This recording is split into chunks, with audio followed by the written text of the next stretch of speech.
Good morning, my YouTube viewers. It's Crystal here.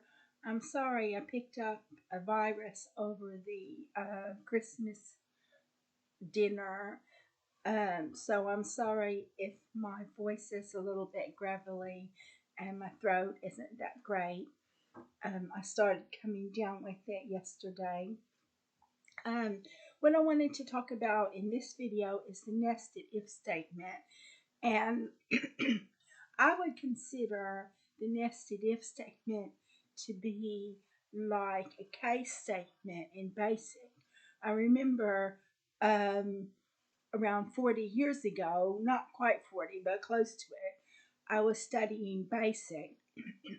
And I think BASIC had a case statement, or one of the languages that I was studying had a case statement. I studied BASIC, COBOL, and Pascal, which all three of those languages are no longer in use. I think COBOL may still be in use in the big banks, but they're not.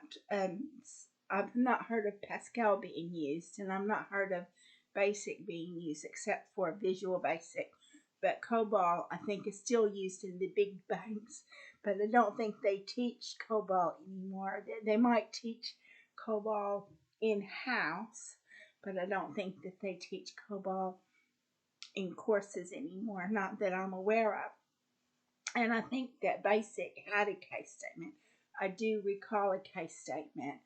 And Python, the language that I'm working with now, doesn't have a case statement that I'm aware of. And I'm not sure that R has a case statement. I work with Python much more than R. A lot of these languages say that they don't have a case statement because they can do the same thing with an if then else statement.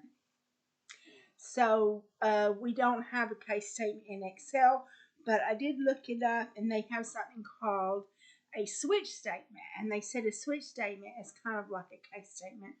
And I went and looked at the switch statement, and it doesn't really do what I want it to do. So me personally, I wouldn't consider the switch statement a case statement. I consider a nested if statement to be more like a case statement. And so that's what we're going to be working on. So this is a little spreadsheet that I made myself. I made it a course. So you've got students, and so you've got 30 students. And rather than making up the names, I just said student ID. So it's anonymous. And then each student ID had a score. So I made it a random number between 50 and 100 because I'm assuming that there's not going to be very many people scoring less than 50% on a test. I mean, of course it happens, but I'm just going to say 50 to 100. So these are all random numbers from 50 to 100.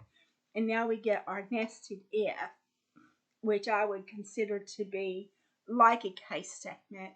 But if you look it up on the internet, they'll say that a switch statement is like a case statement, but I don't think so. I don't think a switch statement is like a case statement. I think that they don't really know very much how a case statement works, because if they knew how a case statement worked, they wouldn't be saying that. And I have actually used a case statement.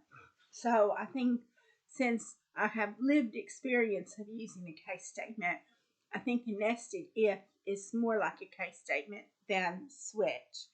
And the thing is that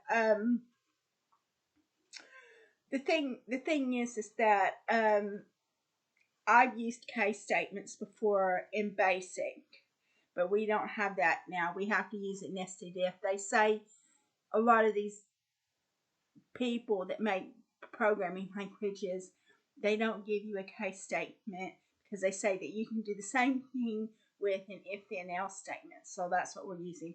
And then I do believe that maybe Python might be getting a case statement. I think I read it somewhere that they're going to be getting a case statement, but I can't be sure. We'll just have to wait and see. I'll look it up after this video to see if Python is getting a case statement. Okay, so we're going to have a nested if statement. Is going to be what your case statement, what I believe it is a case statement. And since I have actually used case statement before, I think a nested if is close to a case statement. So if B2 is greater than or equal to 90, you're going to get an A. And then else, in the else clause, you're going to say if B2 is greater than or equal to 80, you're going to get a B. And then another else in the else clause, if B2 is greater than or equal to 70, you're going to get a C. And then the else clause is if B2 is greater than or equal to 60, you're going to get a D. And if B2 is less than 60, you're going to get an F. And that is the nested if statement in this program that I've written. And then so you take that and you copy it all the way down. You copy it all the way down to your 30 students. And you can see each student will have a grade depending upon what their score is. So that was pretty easy. It wasn't too difficult for me to make.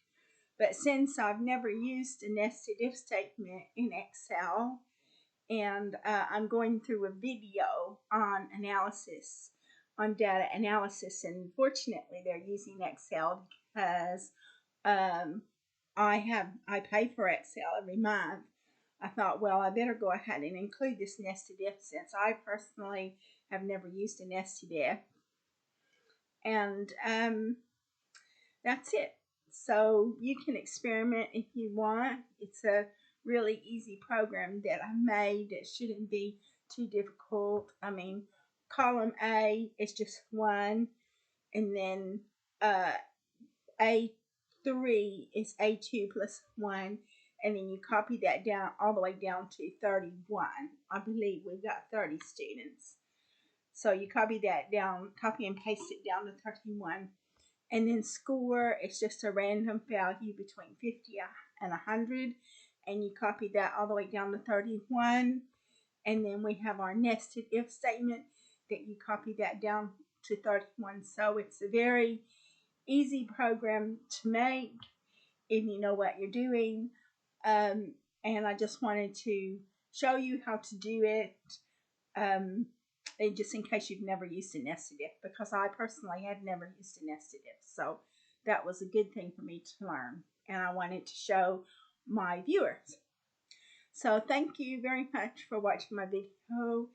If you like my video, please like and subscribe, and I look forward to making another video for you in the very near future about another Excel analytical subject.